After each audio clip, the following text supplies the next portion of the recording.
মানুষের গোপন কথা শোনা হারাম। পৃথিবীতে উপার্জনের আরো পথ আছে, সেগুলো বাছাই করেন। সাংবাদিকতা ত্যাগ করেন। গীবাত, পরনিন্দা। গীবাত, পরনিন্দা নিয়ে এক গুরুত্বপূর্ণ সংক্ষিপ্ত তথ্যবহুল বিবরণের চেষ্টা করব ইনশাআল্লাহুল আজিজ। মনে রাখা ভালো হবে যে পাপ দুই ধরনের, একটা মানুষের সাথে জড়িত পাপ, একটা আল্লাহর সাথে জড়িত পাপ। আল্লাহর সাথে জড়িত পাপ যত বড়ই হোক না কেন ক্ষমা সহজ, কিন্তু মানুষের সাথে জড়িত পাপ ক্ষমা সহজ নয়। পিতামাতার অবাধ্য চলা মহাপাপ, জেনা মহাপাপ। বিবাহিত মানুষ যদি জেনা করে তাহলে তাকে ইট ঢিল পাথর দিয়ে মেরে ফেলতে হবে। অবিবাহিত পুরুষ নারী যদি জেনা করে তাহলে তাকে 100 লাঠি পিটিয়ে এলাকা থেকে 1 বছরের জন্য তাড়িয়ে দিতে হবে। বিবাহ করার পরে জেনায় লিপ্ত হলে বেঁচে থাকার কোনো পথ পৃথিবীতে নেই, বেঁচে থাকার কোনো পথই নেই। তারপরেও যদি তার বিচার না হয়, ও যদি আল্লাহর কাছে ক্ষমা চায় তাহলে ক্ষমা হয়ে যাবে ইনশাআল্লাহ। কেন? এই পাপ আল্লাহর সাথে জড়িত পাপ, ক্ষমা সহজ। পাপের জগতে সুদ মহাপাপ। আপনি অবাক হবেন, সুদের পাপের যে ভাষা আল্লাহর নবী উল্লেখ করেছেন, এইরকম ভাষা আল্লাহ আর কোনো পাপের সাথে উল্লেখ করেননি। এর চেয়ে বড় পাপ আছে, কিন্তু ভাষা এমন নয়। রাসূল সাল্লাল্লাহু আলাইহি ওয়াসাল্লাম বলেন, মাইয়াকুলু দিরহামু রিবা ওয়া ইয়ালাম আসাদ্দু মিন সিত্তাতি ওয়া সালাসিনা জিনিয়া। কেউ যদি জেনে শুনে 1 টাকা সুদ খায়, 36 বার জেনা করে যত পাপ হবে, 1 টাকা সুদ খেলে তার চেয়ে বেশি পাপ হবে। কত বেশি তা হিসাব করা হয়নি। পাপটাকে জেনার সাথে লাগানো হয়েছে। 1 টাকা সুদ 36 বার জেনা করে যত পাপ হবে, 1 টাকা সুদ খেলে তার চেয়ে বেশি পাপ হবে। অথচ সুদের চেয়ে বড় পাপ বাপ মায়ের অবাধ্য চলা। ভাষা এমন নয়। স্টেজে কোনো কথা হবে না। আপনারা যারা স্টেজে আসবেন, যারা ওখান থেকে আসবেন, তারা একবারে ওইভাবে মেপে এসে স্টেজে আসবেন। কথা হবে পরে, আজান হওয়ার পরে কথা বলা নাজায়েজ, হারাম। এটা ইসলাম। যারা বসে আছে তারা মুসলিম, এর নিয়ম ভিন্ন। সম্মানিত দিনী ভাই বোন, এই ছেলে যারা দায়িত্ব পালন করছে ওইখানে রেডি থাকো। যারা আসবে স্টেজে খুব হিসাব করে আসতে হবে।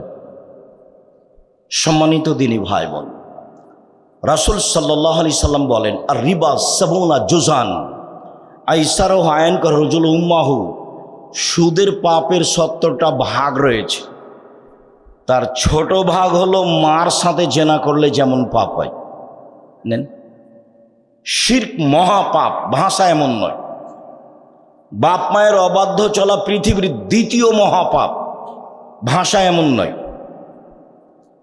মিথ্যা সাক্ষী দেওয়া পৃথিবীর 3য় মহাপাপ। ভাষা এমন নয়। মানুষকে হত্যা করা 4র্থ মহাপাপ। ভাষা এমন নয়। একবার রাসূল সাল্লাল্লাহু আলাইহি ওয়াসাল্লাম বললেন, কেউ যদি জেনে শুনে 1 টাকা সুদ খায়, 36 বার জেনা করে যত পাপ হবে, 1 টাকা সুদ খেলে তার চেয়ে বেশি পাপ হবে। একবার বললেন, সুদের পাপের 70টি ভাগ রয়েছে। ছোট ভাগ হলো মার সাথে জেনা করলে যেমন পাপ হয়। তো সুদের পাপটাকে কার সাথে লাগিয়ে দেওয়া হয়েছে? জেনার সাথে। অন্য কোনো পাপের জন্য এরকম ভাষা নেই। এর পরেও সুদ যত বড়ই পাপ হোক না কেন, কোটি কোটি টাকা একটা মানুষ সুদ খেয়েছে, বাড়ি গাড়ি ব্যাংক ব্যালেন্স ভর্তি, আজকে রাতে বলছে আমার ভুল হয়েছে, তুমি আমাকে মাফ করো, আমি সুদের লেনদেন বন্ধ করলাম, সব পাপ ক্ষমা হয়ে যাবে ইনশাআল্লাহ। কেন? এই পাপ কার সাথে জড়িত? আল্লাহর সাথে জড়িত। নির্বাচনে একজন চেয়ারম্যানের বদনাম করেছেন যে ও খারাপ, এখন থেকে হজে উমরাতে গিয়ে বাকি জীবন কাবা ঘরের গিলাপ ধরে ক্ষমা চান, কান্নাকাটি করেন। কোনো একদিন যদি ক্ষমা হয়ে যায় তাহলে ইসলাম ধর্ম মিথ্যে, আল্লাহ হবেন জালেম। আল্লাহ বলেছেন আমি জালেম নই, আমি মানুষের উপরই জুলুম করব না। ইন্নী হারামতু যুলমা আলাইয়া, জুলুম আমার উপরে হারাম করেছি, আমি আল্লাহ নিজের উপরে জুলুম করব না। তুমি যার বদনাম করেছো ক্ষমা তার কাছে নাও গা। গীবত, দোকানে বসবেন না, শতবার বক্তব্যে বলা আছে, আড্ডা পিটবেন না। আপনি পৃথিবীকে যত সহজ মনে করেছেন, পৃথিবী তত নয় সহজ। বুখারী মুসলিমের হাদিস, আল্লাহ রাসূল বলেছেন ফাত্তাকুদ দুনিয়া ওয়াত্তাকুন নিসা, পৃথিবীর মানুষ তোমরা মহিলা থেকে বেঁচে থাকো এবং পৃথিবী থেকে বেঁচে থাকো, পৃথিবী তোমাকে ধোকায় ফেলবে। সম্মানিত দিনী ভাই বোন, গীবত মানুষের সাথে জড়িত পাপ। 5 ওয়াক্ত সালাত আদায় করা ফরজ। ইবাদতের জগতে সবচেয়ে ভিন্ন ধরনের ব্যতিক্রম বিরল ইবাদত হলো সালাত, যা মানুষের সাথে আপোষ করে না। অবাক ইবাদত। হজ আপোষ করে, হজ একটা ফরজ ইবাদত। আপনি এবছর যেতে চাচ্ছেন, গেলেন না, সামনে বছর যাবেন, যান, সমস্যা নেই। যাকাত একটা ফরজ ইবাদত, 2 মাস আগে দিতে চাচ্ছেন দেন, 20 দিন পরে দিতে চাচ্ছেন দেন, এই যে আপোষ আছে। রমজান মাসের সিয়াম একটা ফরজ ইবাদত। আপনি অসুস্থ, ভালো লাগছে আপনাকে, লাগছে না, ছেড়ে দেন, পরে করেন। সফরে আছেন, ছেড়ে দেন, পরে করেন। এ দেখেন, ফরজ বিধান কিন্তু মানুষের সাথে আপোষ করে। সালাত এমন একটা বিধান যে মানুষ অসুস্থ, না ওযু করতে পারে না, না পানি নেই, না কাপড় নেই, না উলঙ্গ আছে, না ঝামেলা আছে, না আকাশে আছে, না পানিতে আছে, না শত্রু পিছনে দৌড়াচ্ছে, এমন কোনো পৃথিবীতে পরিস্থিতি নাই যেই পরিস্থিতিতে তাকে সালাত নামাজ পড়তে হবে না। এরকম কোনো পৃথিবীতে পরিস্থিতি নাই, তার নাম সালাত। 80 বছর বয়স, একদিনও সালাত আদায় করেনি। আজকে বলছে আমার ভুল হয়েছে, আল্লাহ তুমি আমার মাফ করো, আজ থেকে আমি সালাত শুরু করলাম, ইনশাআল্লাহ তার অতীতের সব পাপ ক্ষমা হয়ে যাবে। এই পাপ কার সাথে জড়িত? আল্লাহর সাথে জড়িত। গীবত, স্টলে বসে আরেকজনের বদনাম করেছেন, সে আপনার কোনো ভাই, মাওলানা, যেই হোক না কেন, ক্ষমা চান দেখি আল্লাহর কাছে। কোনোদিন যদি ক্ষমা হয়ে যায় আল্লাহর কাছে ক্ষমা চেয়ে, তাহলে বুঝতে হবে ইসলাম ধর্ম মিথ্যা। ইসলাম ধর্ম মিথ্যা নয়, ইসলাম ধর্ম সত্য, আপনার ক্ষমা হবে না, এটাই চূড়ান্ত। বদনাম যার করা হয়েছে ক্ষমা তার কাছে আছে, সেখানেই ক্ষমা চাইবেন।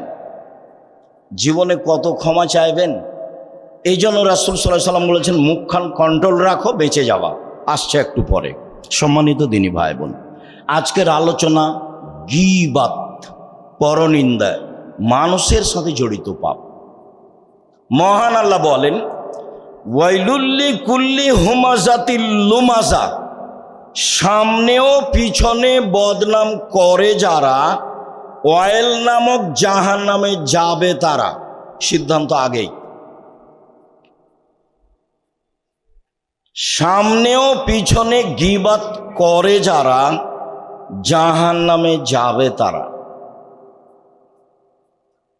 জুবাইর ইবনে মুতঈম রাদিয়াল্লাহু তাআলা আনহু বলেন রাসূল সাল্লাল্লাহু আলাইহি ওয়াসাল্লাম বলেছেন লা ইয়াদখুলুল জান্নাতা কাত্তাত ওয়া ফি রিওয়ায়াতিন নাম্মাম, চুগলখড়ি করে যে, বদনাম গীবত করে যে, এখানকার কথা ওখানে লাগাই যে, ওখানকার কথা এখানে লাগিয়ে পরিবেশ নষ্ট করে যে সে জান্নাতে যাবে না।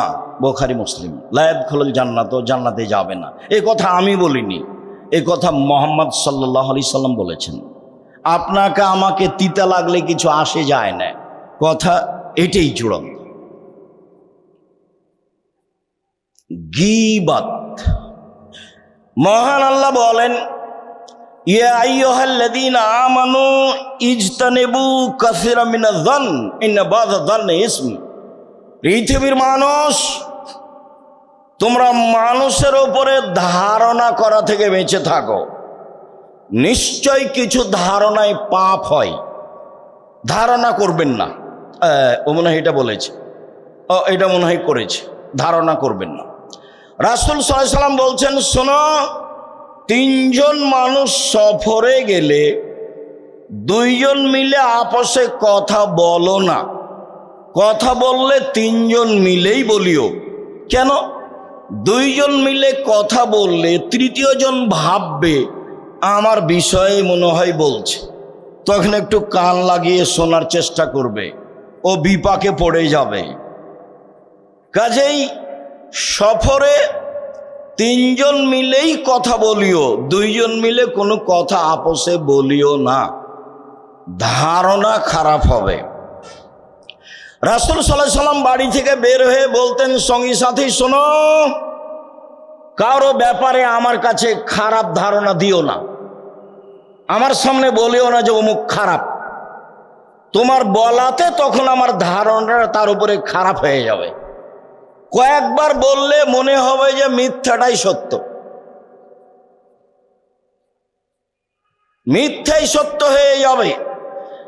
হাজারো মানুষ জেলে আছে, জজ জানে না ঘটনা কি, উকিল জানে না ঘটনা কি, সাক্ষী জানে না ঘটনা কি, ও নিজে জানে না ব্যাপার কি, আমি কেন জেলে। যে সাজিয়েছে সেই জানে, মিথ্যা সাক্ষী।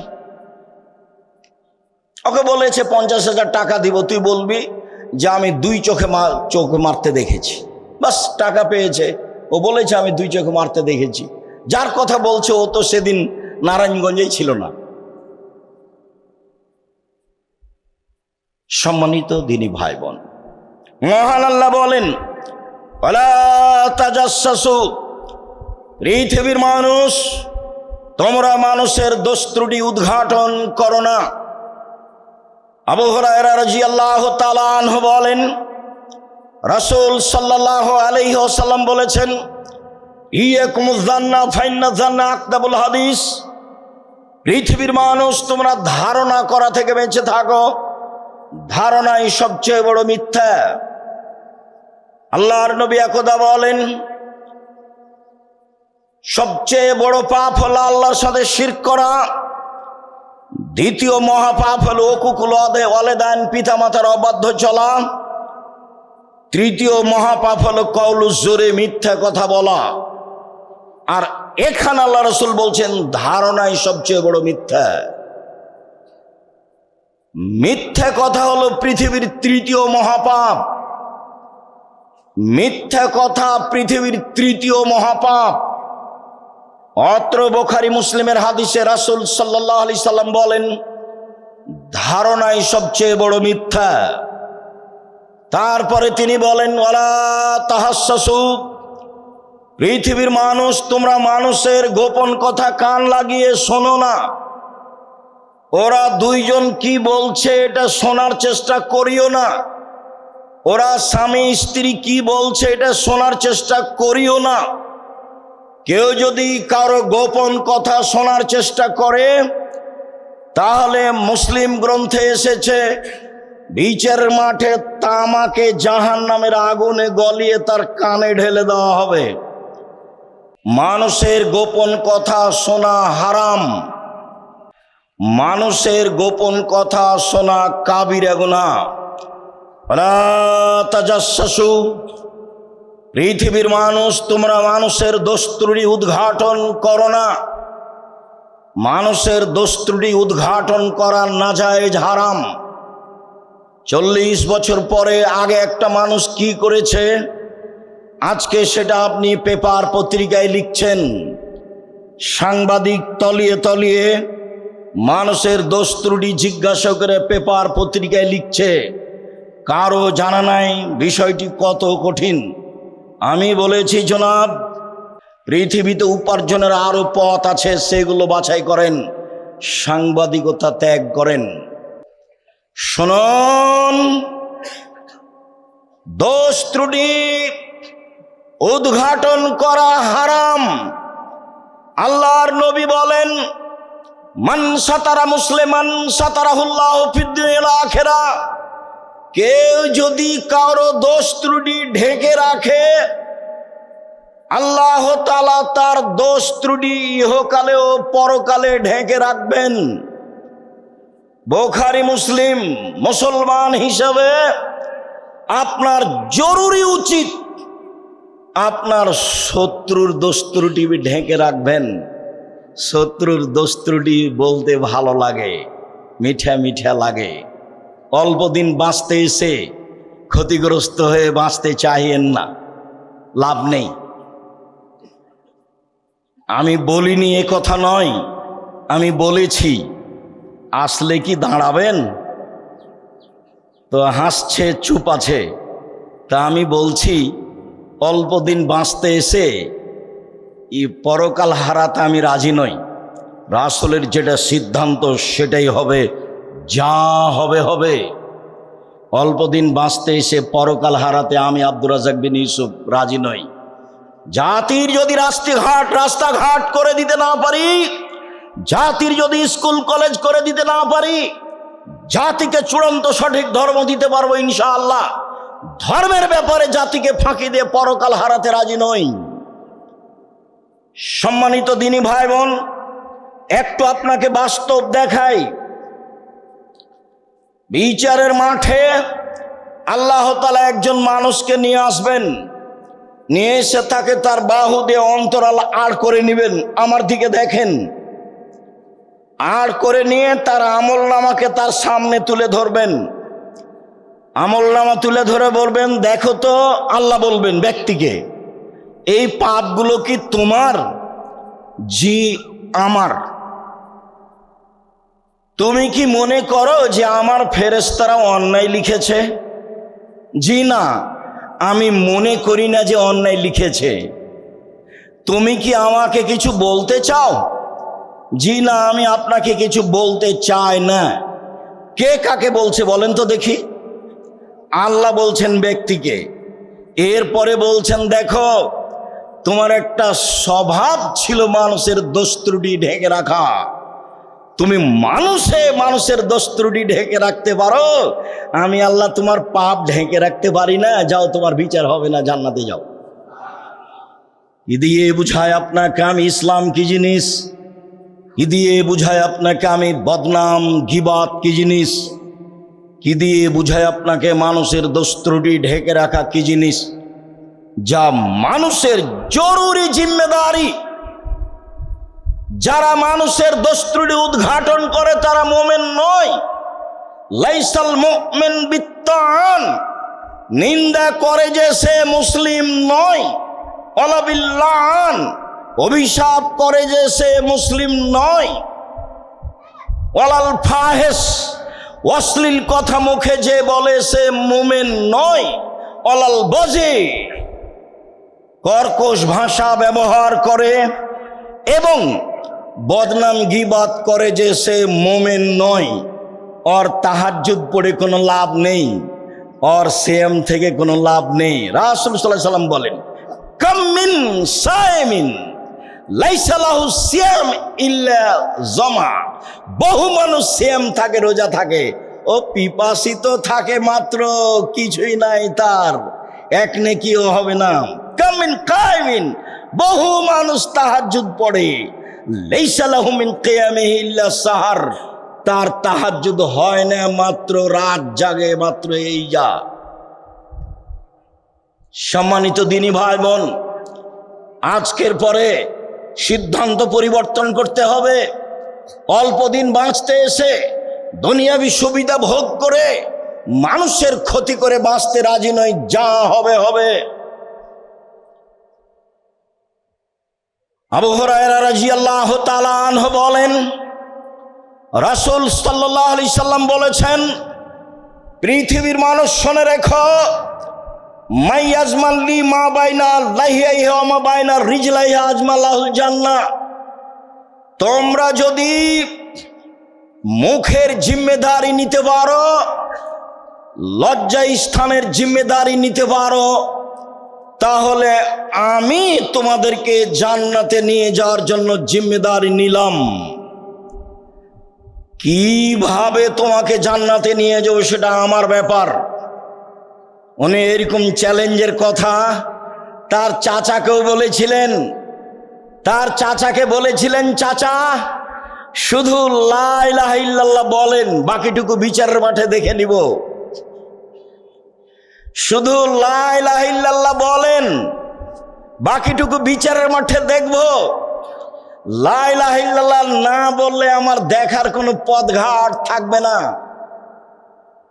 আল্লাহর নবী তার মায়ের জন্য সুপারিশ করতে চেয়েছিলেন, ক্ষমার অনুমতি হয়নি। ইব্রাহিম আলাইহিস সালাম তার বাপের জন্য ক্ষমা বিচারের মাঠেও চাইবেন, হবে না। ইহকালেও হয়নি। পৃথিবীর দ্বিতীয় মহাপুরুষ ইব্রাহিম আলাইহিস সালাম, মানে সুযোগ না থাকলে কিছু বলা যায় না। ইব্রাহিম আলাইহিস সালামের বাপের পক্ষে কিছু বলার মতো সুযোগ ইহকালেও ছিল না, পরকালেও থাকবে না। মুহাম্মদ সাল্লাল্লাহু আলাইহি সাল্লামের মায়ের পক্ষে কিছু বলার সুযোগ ইহকালেও ছিল না, পরকালেও থাকবে না। মুহাম্মদ সাল্লাল্লাহু আলাইহি সাল্লাম বলেছিলেন, চাচা লা ইলাহা ইল্লাল্লাহ বলেন, সুযোগটা করে দেন, বাকিটুকু আমি দেখব। সুযোগ হয়নি। যখন মারা গেল, আলী বললেন, আপনার চাচা মারা গেছে। আল্লাহর নবী বললেন, যাও গর্ত খুঁড়ে মাটিতে পুঁতে দাও। জানাজা হবে না, গোসল হবে না, কাফন দাফন হবে না। পৃথিবীতে মুহাম্মদ সাল্লাল্লাহু আলাইহি সাল্লামের ভালোবাসার লোক, ছায়া করে থাকার লোক, তাকে মান সম্মানে রাখার লোক তার চাচা ছাড়া তার জীবদ্দশায় কেউ ছিল না, একমাত্র তিনি। এরপরেও ভাতিজা চাচার কোনো উপকার করতে পারলেন না। বলেছিলেন, লা ইলাহা ইল্লাল্লাহ বলেন, বাকিটুকু দেখব। সম্মানিত দিনী ভাই বোন, পৃথিবীর মানুষ শুনে রেখো, মুখে মানুষের বদনাম গীবাত করো না, জেনায় লিপ্ত হয়ো না। বিচারের মাঠে বাকিটুকু আমি দেখব ইনশাআল্লাহ।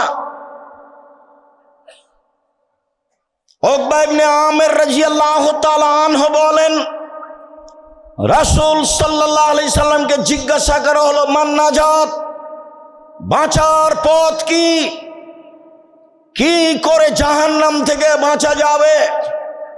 তিনি উত্তরে বললেন, শোনো, আমসেক লেসানাক, মুখখান বন্ধ রেখো, মুখে মানুষের বদনাম গীবাত করো না, জাহান্নাম থেকে বেঁচে যাবা। 2, ওয়ালিয়াসা বাইতুক, জরুরি প্রয়োজন ছাড়া বাড়ির বাইরে যায় না। কাজ শেষ হয়ে গেলেই বাড়ি আসবে। দোকানে জিনিস কেনার পদ্ধতি হাজারো বার বলেছি। দোকানের সামনে গিয়ে দাঁড়িয়ে বলতে হবে, আসসালামু আলাইকুম, আহমদ লবণ আছে? জি আছে, 1 কেজি লবণ দাও। কাঁচামরিচ আছে? জি আছে, 200 কাঁচামরিচ দাও। দেওয়া হয়েছে, এই টাকা নেও, ফিরে আসবেন। বসলেন কেন ওখানে? ওখানে তো টিভিতে ল্যাংটা মেয়ে নাচে, আরো 5 জন আর একজনের বদনাম করে। আপনি খালি দাঁড়িয়ে বললেন, এই ছেলে তুই ঠিক বলেছিস রে, ও আসলেই খারাপ, ক্ষমা নেন দেখি বাকি জীবন। এই ছেলে তুই ঠিক বলেছিস, আসলে ও খারাপ, এবার ক্ষমা নেন দেখি। আপনি ইসলাম ধর্মকে যত সহজ মনে করেছেন তা না, এটা নীতির নাম, খুব শক্ত নীতির নাম। 1 গ্লাস পানি পান করলে 5টা বিধান লাগে, অবাক নীতি। পেশাব পায়খানার জন্য 8টা নিয়ম লাগে, অবাক নীতি। জাহেলিয়াতের মোকাবেলায় এসেছে ইসলাম, নিয়ম নীতিটা ঠেকিয়ে দিয়ে এটা চালু করবে। 1 গ্লাস পানি পান করলে 5টা বিধান লাগে। ডান হাতে গিলাস ধরতে হয়, বসে পান করতে হয়, বিসমিল্লাহ বলতে হয়, 3 শ্বাসে পান করতে হয়, পান শেষে আলহামদুলিল্লাহ বলতে হয়। মনে রাখা ভালো হবে, যে বিধানে 1 গিলাস পানি পান করতে 5টা বিধান লাগে যে ধর্মে, সেই ধর্ম আপনারা আমার মতো হোমসি খেলি চলে, এটা ভুল কথা। সেটা অবশ্যই একটা নিয়মের উপরে চলে। আমি আর আপনি বুঝে বিবেচনা করে কাজ করি। রাসূল সাল্লাল্লাহু আলাইহি সাল্লাম একদা বললেন, পৃথিবীর মানুষ শুনে রেখো, মান কানা জাওয়াজহাইনে ফিদ দুনিয়া কানা লাহু লিসানান মিন নার। বিচারের মাঠে যার 2 মুখ হবে। মানুষের 2 মুখ হয়? জি, মানুষে তো বলে বাদ দাও দোমুখার কথা, এই যে বুঝে, এই যে মানুষ বলে আরে ছাড়ো তো দুনিয়ার 2 মুখার কথা বাদ দাও। তার মানে এখানে এক কথা বলে, ওখানে এক কথা বলে, মানুষই বলছে যে 2 মুখার কথা বাদ দাও।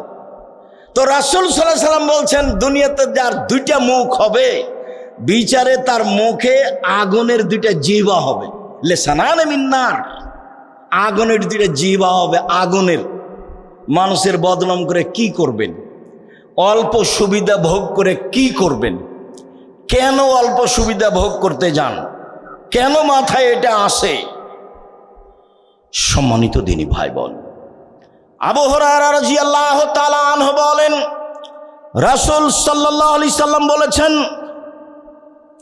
আশারুন নাসে ইয়াউমাল কিয়ামা, সবচেয়ে নিকৃষ্ট মানুষ সেই, সবচেয়ে জঘন্য মানুষ সেই, বিচারের মাঠে সবচেয়ে খারাপ মানুষ সেই, বিচারের মাঠে আল্লাযী ইয়াতি হাওলায় ওয়া ইয়াতি বিহাওলায়, যে এখানে এক কথা বলে, ওইখানে আরেক কথা বলে, এইখানে এক কথা বলে, সেইখানে আরেক কথা বলে, সে হলো বিচারের মাঠে সবচেয়ে খারাপ মানুষ। তাহাজ্জুদ পড়ে জান্নাত কিনবো এই হিসাব ছেড়ে দেন, মুখখান আগে বন্ধ করেন, পরে তাহাজ্জুদ। মুখ বন্ধ না করলে বিচারের মাঠ টিকবে না। মুখই সবচেয়ে বড় বিপদ। একাধিক হাদিস আসছে ধারাবাহিক, আপনি প্রস্তুত থাকুন কান লাগিয়ে মনোযোগ সহকারে শোনার জন্য। সম্মানিত দিনী ভাই বোন, আব্দুল্লাহ ইবনে উমর রাদিয়াল্লাহু তাআলা আনহু বলেন, রাসূল সাল্লাল্লাহু আলাইহি সাল্লাম বলেছেন, পৃথিবীর মানুষ লা তুযুল মুসলিমিনা, তোমরা একজন আর একজনকে কষ্ট দিও না কথা ও কর্মে। ওয়ালা তাত্তাবিউ আওরাতিহিম, মানুষের পিছনে পড়ো না বদনাম করার জন্য। ইন্নাহু মান ইয়াত্তাবিউ আওরাতা আখিহিল মুসলিম, কেউ যদি তার মুসলিম ভাইয়ের পিছনে পড়ে বদনাম করে, ইয়াত্তাবিউল্লাহু আওরাতাহু, আল্লাহ তার পিছনে লেগে যাবেন। ওমাই ইয়াত্তাবি আওরাতাহু ইয়াফজাহু ওয়ালাউ কানা ফি জাওফির আহলিহি, আর আল্লাহ যার পিছনে লেগে যাবেন, আল্লাহ তাকে অপমান করেই ছাড়বেন, অজি তার বাহনের পেটে ঢুকে যায় তবু। আরও স্পষ্ট করে বলি, আপনাকে খুব ভালোভাবে মনে রাখতে হবে, আপনি যদি কারো বদনাম করেন, তখন আপনার বদনাম কে করবে? আল্লাহ। এবার আপনার মোকাবেলায় চলে গেছে আল্লাহ, ঠেকান দেখি। ওর নাম আজিজ, পরাক্রমশালী, ওর নাম কাদির, সর্বশক্তিমান, ওর নাম ফাআলুল লিমা ইউরিদ, যা ইচ্ছা তাই করেন। ও তো আপনার বিরুদ্ধে চলে গেছে। আর আল্লাহ যার বিরুদ্ধে চলে যাবেন, তাকে আল্লাহ অপমান করেই ছাড়বেন। ও যদি বাংলাদেশে বদনাম করার জন্য করার পরে পৃথিবীর কোনো জায়গায় চলে যায়, আরে পৃথিবীর কোনো জায়গায় কেন, ও যদি পাথরের ভিতরে ঢুকে যায়, আরে পাথরের ভিতরে কেন? মুহাম্মদ সাল্লাল্লাহু আলাইহি ওয়াসাল্লাম বলছেন, মানুষের বদনাম করার পরে ও আর বাহনের উটের পেটের ভিতরে ঢুকেছে, তা আল্লাহ তাকে উটের পেটের ভিতরে অপমান করবেন। কিভাবে করবেন তার ব্যাপার।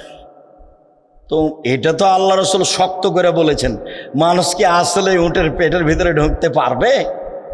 কোনো একটা জায়গায় যাবে, আল্লাহ সেখানে তাকে অপমান করবেন। আমি এ কথা বলিনি, এই কথা মুহাম্মদ সাল্লাল্লাহু আলাইহি সাল্লাম বলেন। আনাস রাদিয়াল্লাহু তাআলা আনহু বলেন, রাসূল সাল্লাল্লাহু আলাইহি সাল্লাম বললেন, লাম্মা ওরে যা বি, একদা আমাকে উপরে নিয়ে যাওয়া হলো। জিবরাইল আমাকে মেরাজে নিয়ে যাচ্ছেন আল্লাহর সাথে সাক্ষাতের জন্য।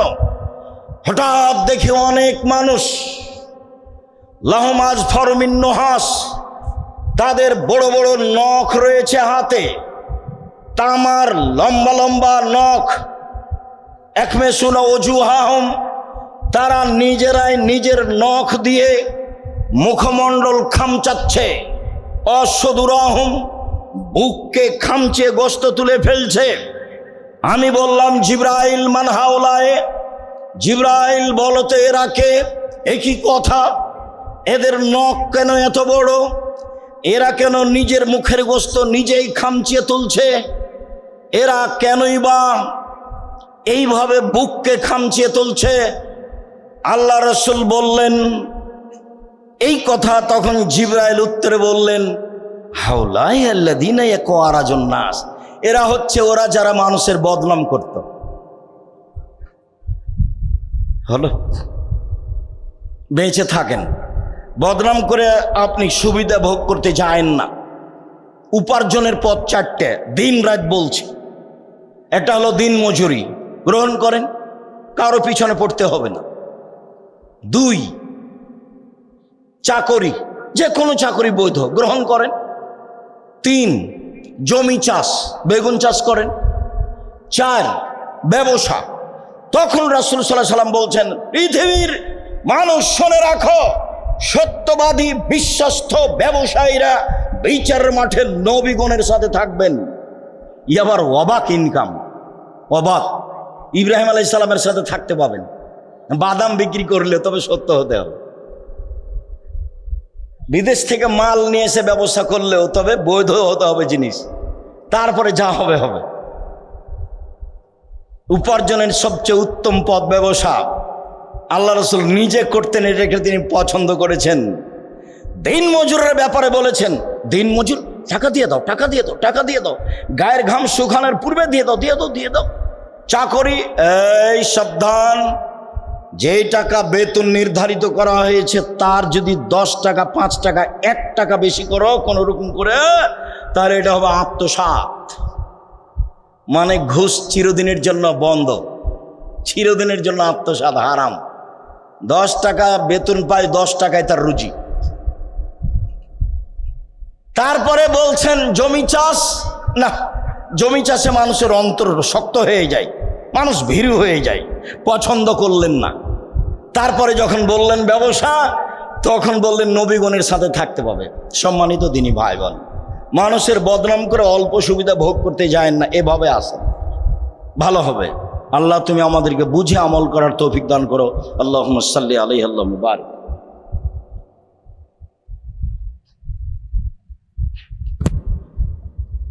আলহামদুলিল্লাহ ওয়াহদা, আসসালাতু ওয়াসসালামু আলা মান লা নাবিয়্যা বাদা। খুতবার দ্বিতীয় অংশের প্রথম অংশে আপনাকে বলতে চেয়েছি, রাসূল সাল্লাল্লাহু আলাইহি সাল্লাম মানুষের দোষ ত্রুটিকে কিভাবে ঢেকে রাখার চেষ্টা করতেন। তিনি মুখে বলেছেন, পৃথিবীর মানুষ, তোমরা মানুষের দোষ ত্রুটি উদ্ঘাটন করো না। যে ব্যক্তি উদ্ঘাটন করবে না তার দোষ ত্রুটি আল্লাহ ইহকালে ও পরকালে ঢেকে রাখবেন। এই কথা বলার পরে তার নিজস্ব কর্ম, যা মাইজ ইবনে মালিক আলান নবী সাল্লাল্লাহু আলাইহি সাল্লাম, মাইজ ইবনে মালিক একদা রাসূলের কাছে আসলেন, এসে বলছেন, তাহিরনি ইয়া রাসূলুল্লাহ, আল্লাহ রাসূল আমাকে পবিত্র করেন, আমাকে পবিত্র করেন। এটা তার কথা রাসূলের সামনে, আদেশ রাসূলের সামনে, অনুরোধ রাসূলের সামনে। তখন আল্লাহ রাসূল বলছেন, ইরজে, বাড়ি ফিরে যাও, আস্তাগফিরিল্লাহ, ক্ষমা চাও, তুব ইলাইহি, তওবা করো। আল্লাহ রাসূল বললেন না, কেন, কি হয়েছে? তোমাকে পবিত্র করব কেন এ কথা বললেন না। তবে রাসূল সাল্লাল্লাহু আলাইহি ওয়াসাল্লাম যা বললেন তাতে বোঝা যাচ্ছে যে মহাপাপ আছে। 1, ফিরে যাও। 2, তওবা করো। 3, ক্ষমা চাও। তওবা করতে বলবেন কেন? মহাপাপ না হলে তওবা করতে বলবেন কেন? কিছু একটা আছে। একটু গিয়ে আবার ফিরে এসে বলছে, তাহেরনি ইয়া রাসূলুল্লাহ, আল্লাহ রাসূল আমাকে পবিত্র করেন। তখন আল্লাহ রাসূল বলছেন, ইরজে, বাড়ি ফিরে যাও, আস্তাগফিরুল্লাহ, ক্ষমা চাও, অতুব ইলাইহি, তওবা করো। লোকটি চলে গেল। একটু গিয়ে আবার ফিরে এসে বলছে, আল্লাহ রাসূল আমাকে পবিত্র করুন। আল্লাহ রাসূল বললেন, ইরজে, বাড়ি ফিরে যাও, আস্তাগফিরুল্লাহ, ক্ষমা চাও, অতুব ইলাইহি, তওবা করো। লোকটি চলে গেল। আবার ফিরে এসে বলছে, আল্লাহ রাসূল আমাকে পবিত্র করেন। তখন আল্লাহ রাসূল বলছেন, আবেহি জনন, ও কি পাগল? আরে আমি বলছি ও চলে যাক, যায় না কেন? বারবার কেন বলে আমাকে পবিত্র করেন, পবিত্র করেন? ও কি পাগল? কালু লাইসা বিমাজনুন। সাহাবীগণ পাশে যারা বসেছিলেন তারা বললেন, জি না, আল্লাহ রাসূল তো পাগল নয়, ভালো মানুষ। তখন আল্লাহ রাসূল বলছেন, আশারে বা খামরান, তাহলে কেউ মদ পান করেছে তাই তার মস্তিষ্ক বিকৃত হয়েছে, সে আমার কথা বোঝে না? ঘটনা কি তাই? ফাঁকা মারা জ্বলুন ফাস্তান কাহাহু, লাভ দিয়ে একজন সাহাবী দাঁড়িয়ে তার মুখে নাক লাগিয়ে মুখটা সঙ্গে দেখে বলছেন, মাশারে বা খামরান, আল্লাহ রাসূল এ তো মদ পান করেনি। না তো, এ তো মদ পান করেনি, এর তো মস্তিষ্ক বিকৃত হয়নি। এখন আল্লাহ রাসূল বলছেন, জানাইতা তুমি জেনা করেছ? তখন লোকটি বলছে, মানুষ বৈধভাবে স্ত্রীর সাথে যেভাবে মিলে আমি অবৈধভাবে সেভাবে মিলেছি, বিচার করে দেন। হাদিস বুখারী মুসলিম। সম্মানিত দিনী ভাই বোন, এই ছেলে মধ্যে এটা বেড়াচ্ছ কেন? এক খেয়ালে চেয়ে থাকবেন। সম্মানিত দিনী ভাই বোন, আমি আপনার কিছু না কিছু উপকার করবই করবো ইনশাআল্লাহ। আপনাকে আমি প্রথমে দেখাতে চেয়েছি আল্লাহ রাসূল লোকটাকে কি বললেন? ফিরে যাও। স্বাভাবিকভাবে কি বললেন? শুধু ফিরে যাও বলেননি, কি বলেছেন? ফিরে যাও, তওবা করো, ক্ষমা চাও। তার মানে ঘটনা কিছু আছে। তো উনি বললেন না যে ঘটনা কি, তার মানে 4 জন সাক্ষী নাই তার সাথে। আবার বললেন ফিরে যাও, ক্ষমা চাও, তওবা করো।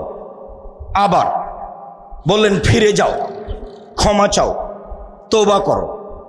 আবার বললেন যে ফিরে যাও, ক্ষমা চাও, তওবা করো। আবার বললেন যে লোকটা কি পাগল? জি না, লোকটা ভালো মানুষ। বললেন যে লোকটা কি মদ খেয়েছে? জি না, লোকটা ভালো মানুষ, মদ খায়নি। তখন বলছেন তুমি জেনা করেছ। এটা প্রথমে বলতে পারতেন না? প্রথমে বলতে পারতেন, তার কথা রাসূলের মুখ দিয়ে আছে, ফিরে যাও, তওবা করো, ক্ষমা চাও। তাহলে তার কাছে ধরা পড়েছে এরকম কিছু ব্যাপার আছে।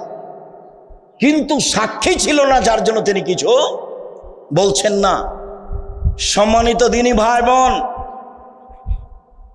রাসূল সাল্লাল্লাহু আলাইহি ওয়াসাল্লাম কিভাবে মানুষের দোষ ঢেকে রাখতে চেষ্টা করেনি, এর সাথে আরেকটু কথা আছে।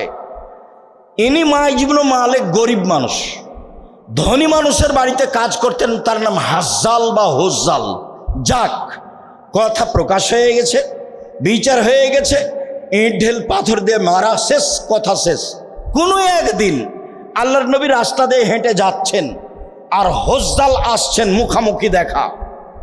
আল্লাহ রাসূল বলছেন, হুজ্জাল, লাউ সাতারতা খাবারা মাইজ ইবনে মালিক লাকুনতা খায়রান কাসীর। তুমি মাইজ ইবনে মালিককে আমার কাছে কেন পাঠিয়েছিলে হুজ্জাল? তুমি যদি মাইজ ইবনে মালিকের ঘটনাটা লুকিয়ে রেখে দিতে, তোমার কাপড় দিয়ে ঢেকে রাখতে, তাহলে যে কত ভালো হতো। ঘটনা, মাইজ ইবনে মালিকের স্ত্রীর সাথে জেনা, মাইজ ইবনে মালিকের জেনা হয়েছিল হুজ্জালের স্ত্রীর সাথে। হুজ্জাল ধনী মানুষ, তাকে হুজ্জাল খুব ভালোবাসতেন।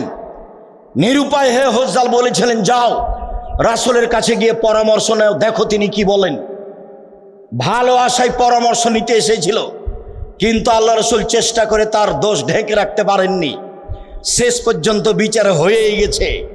কোনো একদিন মাইজ ইবনে মালিকের সাথে দেখা, হজ্জালের সাথে। তখন আল্লাহ রসুল বলছেন, হজ্জাল, ও তুমি যদি তার ঘটনাটা লুকিয়ে রাখতে তাহলে যে কত ভালো হতো। তুমি কেন আমার কাছে পাঠালে? আমার কাছে কোনো ঘটনা প্রকাশ হয়ে গেলে তার বিচার হবেই। কথা কি বুঝতে পেরেছি? এখন যেটুকু বুঝেছি তাতে বাকি জীবন মানুষের দোষ ত্রুটি বলে বেড়াবো না, ঢাকবো। সফলতা অর্জন করতে যায় না অল্প দিন মানুষের বাঁচতে এসে, সে যত বড়ই শত্রু হোক, সে যত বড়ই শত্রু হোক। সম্মানিত দিনী ভাই বোন, রাসূল সাল্লাল্লাহু আলাইহি সাল্লাম বলেন, সায়ালা রাসূলুল্লাহ সাল্লাল্লাহু আলাইহি সাল্লাম আন আকসারে মাইদখালুন নাসান নারা। আল্লাহ রাসূল, মানুষ বেশি বেশি জাহান্নামে যায় কেন? মানুষ বেশি বেশি জাহান্নামে যাওয়ার কারণ কি? তখন আল্লাহ রাসূল বললেন, আল ফারজ অল ফাম, লজ্জা স্থান ও মুখ। মুখ যখন কন্ট্রোলে রাখতে পারবে না তখনও জাহান্নামে যাবে। আবু মুসা আশআরী রাদিয়াল্লাহু তাআলা আনহু বলেন, আল্লাহ রাসূল বললেন, কাইফা বিকুম ওয়া জামানিন। আবু মুসা, তোমাদের কি হবে? যুগের কি হবে? আবু মুসা, তোমাদের কি হবে? যুগের কি হবে? যখন তোমরা থাকবা আগাছার মাঝে, মানুষ সমাজে মনে হবে সবাই আগাছা, সবাই পশু প্রাণীর মতো, কাউকে ভালো মানুষ মনে হবে না, কেউ একটু আমানত রক্ষা করবে না, কেউ মানুষের দোষ ত্রুটি ঢেকে রাখবে না। সেদিন তোমাদের কি হবে? যুগের কি হবে? সেদিন তোমাদের কি হবে? যুগের কি হবে? তো আপনি বলেন কি হবে, কি করতে হবে আপনি বলেন। তখন বললেন, শোনো, আলজেম লেসানাক, মুখখান বন্ধ রেখো। 2, আলজেম বাইতাক, বাড়িতে থাকিও। 3, ভালোটা গ্রহণ করিও, যেটা বুঝতে পারছো মন্দ সেটা ছেড়ে দিও।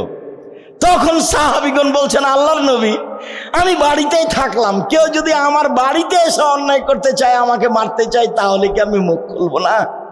তখন আমি কি করব? এটা উত্তর সাহাবীর।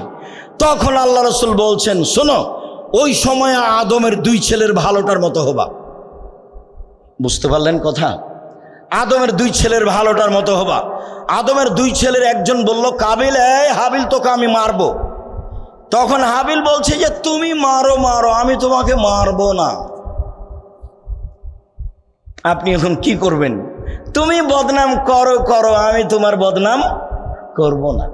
পারবেন না? গায়ে তো রক্ত মাংস আছে, পারবেন না কেন? চেষ্টা করেন।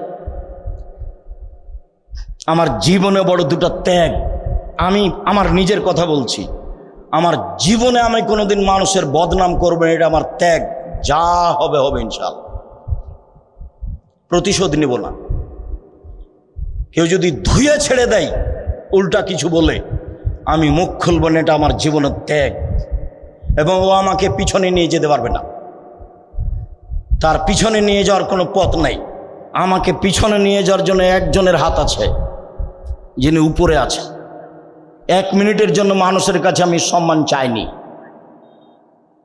যেমনিভাবে এটা আমার ত্যাগ, তেমনিভাবে আমার একটা আকাঙ্ক্ষা, স্বাদ, আমার মনে বড় স্বাদ, আমি এই দেশের মাটিতে উন্নত মানের প্রতিষ্ঠান গড়বই গড়ব ইনশাআল্লাহ, যেখানে ছেলে মেয়ে বাংলা, ইংরেজি, আরবি উন্নত মানের শিক্ষা অর্জন করে জাতির অন্যায়ের বিরুদ্ধে লড়বে। মুখে কলমে মিডিয়ায় লড়বেই লড়বে, মুখে লড়ে যাচ্ছি, কলমে লড়ে যাচ্ছি, মিডিয়ায় লড়ে যাচ্ছি, বদনাম গীবাত ছাড়াই যে কোনো মূল্যে মুখ খুলতে রাজি নেই মানুষের বিরুদ্ধে। সম্মানিত দিনী ভাই বোন, কেউ যখন খুব গালি দেয় আমাকে, গালিও শুরু করে মা থেকে আর বোন থেকে, তারপরে গালি দিতে দিতে তখন থেমে যায় আর দেয় না, তখন আমি আবার রিং দিয়ে বলি, ভাইজান মোবাইলে কি টাকা শেষ হয়ে গেছে, মনে হয় গালি আরো বাকি ছিল, থাকলে দিয়ে নেন। ওর মন্দ, ওর বিরোধিতা আমার গায়ে কোনো কাজ করে না। ওর বদনাম, ওর গীবাত, ওর বিরোধিতা, ওর মাকে নিয়ে কথা বলা, আমার মাকে নিয়ে, আমার বোনগার, আমার গায়ে কোনো কাজ করে না। সরিষার সম পরিমাণ কাজ করে না, আমেরও কোথার 5 পয়সা দাম দিতে রাজি নয়। দেখেন আপনি, আমি 90 সাল থেকে মাঠে আছি, 90 সাল থেকে 36 বছর চলছে। অপ্রয়োজনীয় বাক্য বলিনি, মানুষের বিরুদ্ধে কথা বলিনি, কোনোদিন মাঝহাব নিয়ে কথা বলিনি, টিকে আছি তো। এই যে আছি দেখেন, এই যে বেঁচে আছি, এই যে আপনার সামনে কথা বলছি আলহামদুলিল্লাহ।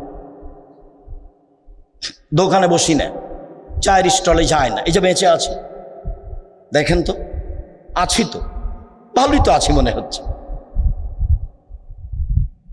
চেষ্টা করেন, মানুষই পারবে, পশু প্রাণী বুঝেও বুঝে না ওরা, অন্তর আছে বুঝে না, দেখেও দেখে না ওরা, চক্ষু আছে দেখে না, শোনেও শোনে না ওরা, কান আছে শোনে না, বুঝেও বুঝে না ওরা, অন্তর আছে বুঝে না, বুঝা দরকার।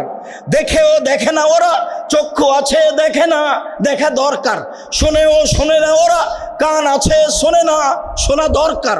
উলায়েকা কালানাম, তারা পশু প্রাণীর মতো, তারা গরু ছাগলের মতো, তারা কুকুর শ্রীর মতো, বালুম বাজাল বরং তার চেয়ে খারাপ। দোকানে বসে মানুষের বদনাম করেন, আপনাকে যদি আমি কুকুর শ্রেণীর যে খারাপ প্রমাণ করতে না পারি, আমি আব্দুর রাজ্জাক বিন ইউসুফ এই ঝিকের মাঠে বক্তব্য শেষ করলাম, জিন্দেগিতে আর কোনোদিন কথা বলবো না আপনার সাথে ওয়াদাবদ্ধ, যদি আপনাকে আমি পশু প্রাণীর চেয়ে বেশি খারাপ প্রমাণ করতে না পারি। আমি এই কথা বলিনি, এই কথা আল্লাহ তাআলা বলেন। বুঝেও বুঝে না ওরা, অন্তর আছে বুঝে না, দেখেও দেখে না ওরা, চক্ষু আছে দেখে না, শোনেও শোনে না ওরা, কান আছে শোনে না। উলায়েকা কালানাম, তারা পশু প্রাণীর মতো, তারা গরু ছাগলের মতো, তারা কুকুর শ্রীর মতো, বালু মাজাল বরং তার চেয়ে খারাপ। সম্মানিত দিনী ভাই বোন,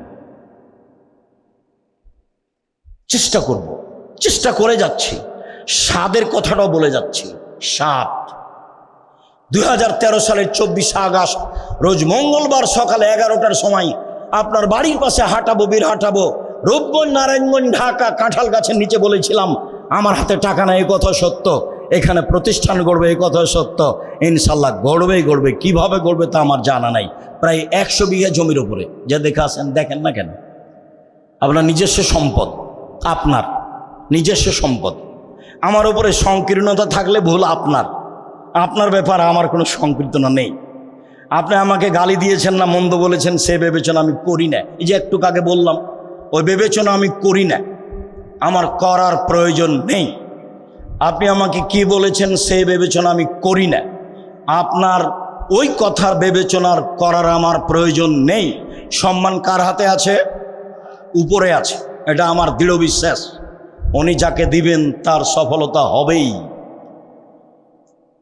2017 সালের 16ই ফেব্রুয়ারি, 2016 সালের 17ই ফেব্রুয়ারি রোজ বুধবার বলেছিলাম, জামিয়া সালাফিয়া ডাঙ্গিপাড়া পাওয়া রাজশাহী, আমার হাতে টাকা নেই এই কথা সত্য, এখানে প্রতিষ্ঠান গড়বে এই কথা সত্য। 50 বিঘার উপরে প্রতিষ্ঠান, 50 বিঘা। মেয়েদেরটা 70 বিঘা জমির উপরে, দিনাজপুরেরটা 20 বিঘা জমির উপরে।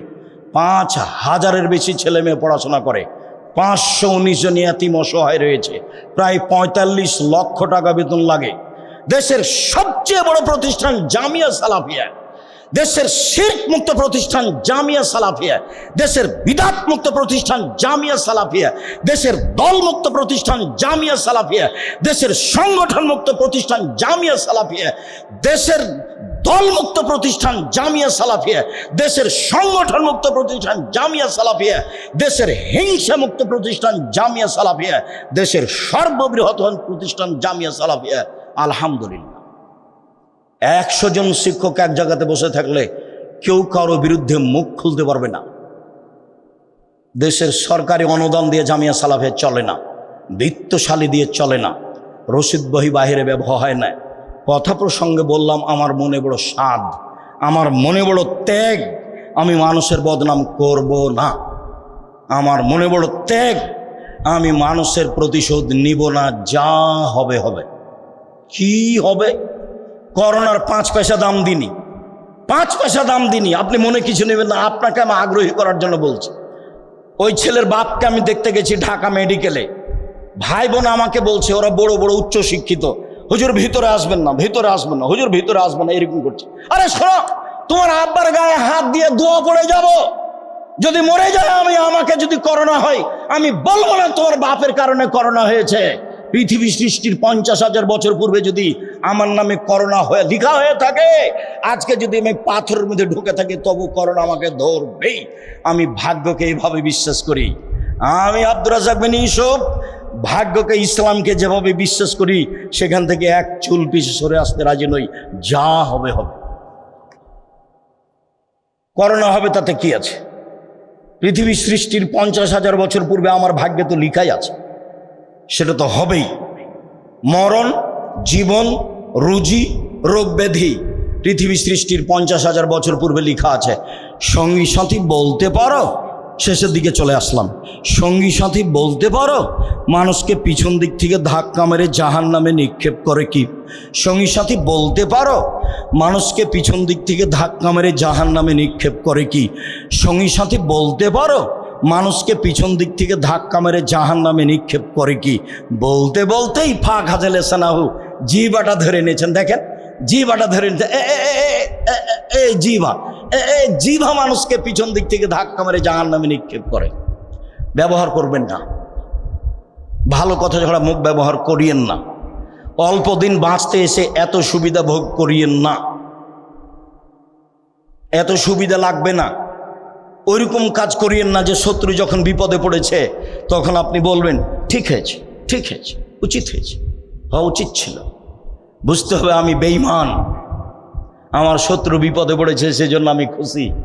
আমার চোখের সামনে শত্রু বিপদে পড়েছে সেজন্য গরু জবাই করেছে মওলানা মানুষ। কি জবাই করেছে বলেন তো? গরু জবাই করেছে আমার চোখের সামনে খুশিতে। শত্রু বিপদে পড়েছে সেই জন্য। এটা আমার চোখের সামনের ঘটনা। যেমনভাবে ভাই ভাই গন্ডল করে ঢেঁকি কেটে ভাগ করে নিয়েছে, এটা আমার চোখের সামনের ঘটনা। গ্রামের ব্যাপার, ভাই ভাই ঝগড়া লেগেছে, তখন দৌড়িয়ে গেছি, কেমন ঝগড়া দেখছি, তো এখন ভাই ভাই ঢেঁকিটা কেটে ভাগ করছে। ভাইজান বুঝতে পারছেন? দুই ভাই কি করলো? ঢেঁকি কেটে ভাগ করে নিল। আর বলছে এভাবে চিল্লাচ্ছে, আর বলছে আমার ভাগের জমি তোর কাছে বিক্রি করব, এমন মানুষের কাছে বিক্রি করব যে তোকে গুতাতে পারে। একবারে মনে হচ্ছে এখনকার কথা আমার কানে শুনছে। এখন আমি ওখানে স্টিল দাঁড়িয়ে আছি। প্রতিশোধ নিয়েন না, গীবত করিয়েন না, বদনাম করিয়েন না, লাগবে না প্রতিশোধ। যা হবে কষ্ট হবে একটু। মাকে নিয়ে কথা বললে কষ্ট হবে না? হবেই তো, হয় উচিত, হবেই তো। কই আমার গায়ে কিছু কাজ করে না, আমাকে বলছে আপনি মুখ খুলেন না কেন, একটু কিছু বলতে পারেন না? তাহলে খুব বলতে পারি। আমাকে বলছে সিলেটের ওসি সিগনেচার করে মামলা আমি চালাবো, সিগনেচার করে মামলা আমি চালাবো, আপনার গাড়িতে আক্রমণ করবে কেন? তখন আমি বলছি আমি মানুষের বিরুদ্ধে মামলা করি না। আমি যদি মামলা করি তাহলে আমি মানুষ, ও পারে না? ও তো পারে মামলা চালাতে, ওই চালাই, আমি ছোট কাজ করতে যাব কেন? ও চালালেই তো হয়। সম্মানিত দিনী ভাই বোন, জিকে মাঠে যারা আছেন, আপনাদের ভালোবাসা জিকে মাঠের এই প্রতিষ্ঠানের উপরে হোক, এটা আমি আন্তরিকভাবে কামনা করি।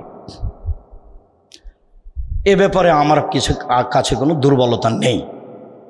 আপনার কিছু হওয়াতে আমাকে খারাপ লাগে না। আমি তখন মনে করি এটা আপনার হবেই। আমি যদি আপনার চেষ্টা করি ঠগানোর, তাহলে আমি পিছিয়ে পড়ে যাব। কাজেই আপনারটা ঠগাতে আমি যাব না, আপনার ক্ষতি করতে আমি যাব না। এটা আমার জীবনের কাজ নয়। জীবন বাজি রেখে চেষ্টা চালিয়ে যাচ্ছি। জামিয়া সালাফের অধীনে 700 মক্তব চলে। 700 কি দিয়ে আপনি বিরোধিতা করবেন? 700 মক্তব শুরু করব একবারে তেঁতুলিয়া থেকে টেকনাফ পর্যন্ত ইনশাআল্লাহ। একবারে তেঁতুলিয়া থেকে টেকনাফ পর্যন্ত মক্তব চালু করবো ইনশাআল্লাহ। সারা বাংলাদেশে জামিয়া সালাফে গড়বো ইনশাআল্লাহ। প্রায় কয়েকটা 8-10টা প্রায় চলমানের কাছাকাছি সব প্রায় জেলাতে জামিয়া সালাফের জমি আছে। ব্যবস্থা আল্লাহ করে, তা আমি আপনার বড় কিছু দেখতে যাব কেন? সম্মানিত দিনী ভাই বোন, আমি আপনাকে আন্তরিকভাবে অনুরোধ জানাচ্ছি, জিকের এই কাজগুলিকে মূল্যায়ন করার চেষ্টা করুন। সালাত শেষে অবশ্যই ছেলেরা আপনাদের কাছে সহযোগিতার জন্য যাবে, কম হোক বেশি হোক, নিজেকেও বঞ্চিত রাখবেন না। আমার দিকে দেখেন, আলিয়াদুলুলিয়া খায়রুম মিনাদি সফলা, দেওয়া হাত ভালো নেওয়া হাতের চেয়ে। হাতটা কোনো সময় নেওয়ার দিবেন না মানুষের কাছে, সবসময় কি করবেন? দেওয়ার। আর টাকা পয়সা দান ছেলে মেয়ের হাত দিয়ে করাবেন। আব্বু আব্দুর রাজাক সাহেবকে তুমি টাকাটা দিয়ে দাও, জামিয়া সালাফে দিয়ে দাও, জিকে কমিটির সম্মেলনে তুমি দিয়ে দাও। ছেলে মেয়েকে দেওয়া শিখাবেন। কেন? প্রত্যেক দিন সকালে দুইজন ফেরেশতা নেমে আসে আকাশ থেকে। একজন বলে, আল্লাহ যে যতটুকু দিল তার পূর্ণ করে দাও, আর যে যতটুকু দিল না তার ক্ষতি করে দাও। এখন ধরেন আপনি 5 টাকা দিতে পারতেন আজকের সম্মেলনে সলাতের পরে, কিন্তু দিলেন না, 10 টাকার ক্ষতি হবেই। এ কথা আমি বলিনি, এ কথা মুহাম্মদ সাল্লাল্লাহু আলাইহি ওয়াসাল্লাম বলেন। হাদিস বুখারী মুসলিম। আম গাছে জাম ধরতে পারে, ধরে না। অমাবস্যার রাতে চাঁদ উঠতে পারে, উঠে না। সুঁয়ের ছিদ্র দিয়ে লাঙ্গলের পা ঢুকতে পারে, ঢুকে না। সুঁয়ের ছিদ্র দিয়ে লাঙ্গলের পা ঢুকে যেতে পারে। আম গাছে জাম ধরে যেতে পারে, অমাবস্যার রাতে চাঁদ উঠে যেতে পারে, এগুলো ঘটে যেতে পারে। যেই কথা বলছি এতে সন্দেহ আছে বলে কিয়ামত পর্যন্ত চেষ্টা করলে সরিষা ঢোকানো যাবে না। তার নাম বুখারী মুসলিম, আমার নিজের কথা নয়। আমি নিজে বললি কি এরা তো শক্তভাবে বলতে পারি, এ তো আমার নিজের কথা নয়, ওটা বুখারী মুসলিমের হাদিস। আল্লাহর নবী বলছেন, একজন ফেরেশতা বলে, যে যা দিল তুমি তার পূর্ণ করে দাও, যে যা দিল না সেটুকু তার ক্ষতি করে দাও। কম হোক বেশি হোক সহযোগিতা থাকবেন।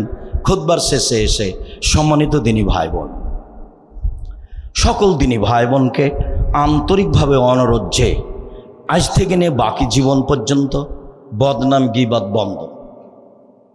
বাড়িতে কেউ যদি টাকা পয়সা কর্জ করতে আসে, এসেই শুরু করবে, ভাইজান ও তো আপনার খুব বদনাম করে, ও তো খুব খারাপ, ওই যে টাকা নেবে আপনার কাছে, এসে জন্য আরেকজনের বদনাম দিয়ে শুরু করেছে। তখন আপনি বলছেন, ঠিকই রে, দেখ তো ও কি বলে, একটু শোন তো। মুখ বন্ধ করেন। কেন এসছেন বলেন? কিছু টাকা কর্জ চাইতে, বাস ওটা বলেন। দিব না দিব সেটা আপনার ব্যাপার, মুখ খুলবেন না। কারো বদনাম আপনি শুনবেন না, বলা যতটুকু শোনা ততটুকু। আপনি আমার দিনী ভাই, আপনাকে আমি অনুরোধ জানাচ্ছি। আপনি আমার দিনী বোন, আপনাকে আমি অনুরোধ জানাচ্ছি। রাসূল সাল্লাল্লাহু আলাইহি সাল্লাম যখন বললেন যে মহিলারা শোনো, দান করে জাহান্নাম থেকে বাঁচো। জাহান্নাম বলতে নারী আর নারী, জাহান্নাম বলতে নারী আর নারী, জাহান্নামের সব মানুষই নারী। তো একজন মহিলা বলল, কেন কেন জাহান্নামীরা বেশি নারী? তখন আল্লাহ রাসূল বলছেন, শোনো, 3টা কারণ। এক, তুকসিল্লাহ না, খুচরা কথা বলো, মানুষের বদনাম করো, গীবাত করো, এই জন্য জাহান্নামী যাবা। 2, স্বামীকে মানো না, স্বামীর অকৃতজ্ঞ। স্বামীকে মেনে চলতে হবে, তিতা লাগলেও মিঠা লাগলেও। বলছে যে আমার স্বামীর মুখখান কত খারাপ, আপনি তো জানেন না আব্দুর রাজাক সাহেব। যতই খারাপ হোক আপনাকে মেনেই নিতে হবে, নইলে চেয়ারম্যান মেম্বারকে বলে খোলা তালাক নিয়ে নেন। বন্ধ করে থাকবেন মুখখান, কথা বলবেন না। 1 গ্লাস পানি ঢেলে দিলে ঠেক্কস করে রেখে চলে যাবেন, এই জীবন বাতিল। স্বামীকে মেনেই চলতে হবে, নইলে জাহান্নাম। 3, আমি তোমাদের মতো দেখিনি কোনো জাতি যে বুদ্ধিমানের বুদ্ধিকে নষ্ট করতে পারে। তোমরা এমন জাতি বুদ্ধিমানের বুদ্ধিকে নষ্ট করতে পারো। একবার হাসি দিলে আর একজনের ঈমান অর্ধেক হয়ে যায়। সেই তো তোমরা জাতি, তোমরা ঢেকে রাখা বস্তু। যখনই তোমরা পুরুষকে বিপাকে ফেলে দিবা, তখন তোমাদের জন্য জাহান্নাম। 1, বদনাম। 2, স্বামীকে না মানা। 3, পুরুষকে বেকায়দায় ফেলা। আর বোকা ছেলে, তোমাকে বলছি, মোবাইল আর কথা তার সাথে বলো না। জিকে মাঠের পরে জিন্দিগি তার কোনোদিন তার সাথে কথা বলবো না। তোমাকে বলছি, এই ছেলে তোমাকে বলছি, ওই মেয়ের জন্য নাম্বার তোমার মোবাইলে না থাকে, জীবনে যেন না থাকে। ও তোমার চাকরি ধ্বংস করবে, ও তোমার মান সম্মান নষ্ট করবে, ও তোমার বংশের মর্যাদা নষ্ট করবে, ও তোমার পড়াশোনাকে ধ্বংস করবে। আল্লাহ তার থেকে বাঁচার জন্য আল্লাহ রাসূল আদেশ করেছেন। সম্মানিত দিনী বোন, আপনাকেও বদনাম করার জন্য বিষয়টি অনুরোধ জানাচ্ছি সকল দিনী ভাই বোনকে। আজকের বদনাম গীবতের আলোচনাকে যথাযথভাবে মূল্যায়ন করার আন্তরিকভাবে অনুরোধ জানিয়ে, সলাতের শেষে যারা ছেলেরা আপনাদের কাছে যাবে, ছেলেদেরকে যার যতটুকু সম্ভব সহযোগিতা করার অনুরোধ জানিয়ে, আমরা যারা আমাদের মারা গেছে, আল্লাহ তুমি তাদের কবরের শাস্তি মাফ করো। যারা আমরা অসুস্থ তুমি তাদের আরোগ্য দান করো, যারা আমরা বেঁচে আছি তুমি তাদেরকে তোমার রাসূলের পদ্ধতি অনুযায়ী চলার তৌফিক দান করো। তুমি আমাদেরকে বদনাম করা থেকে বিরত রাখো। তোমার দরবারে এই জোরালো দাবি, এই দাওয়া, এই দোয়া রেখে আজকের জুমার খুতবা এখানেই শেষ করলাম। আল্লাহুম্মা সাল্লি আলাইহি, আল্লাহুম্মা বারিক আলাইহি। আসসালামু আলাইকুম।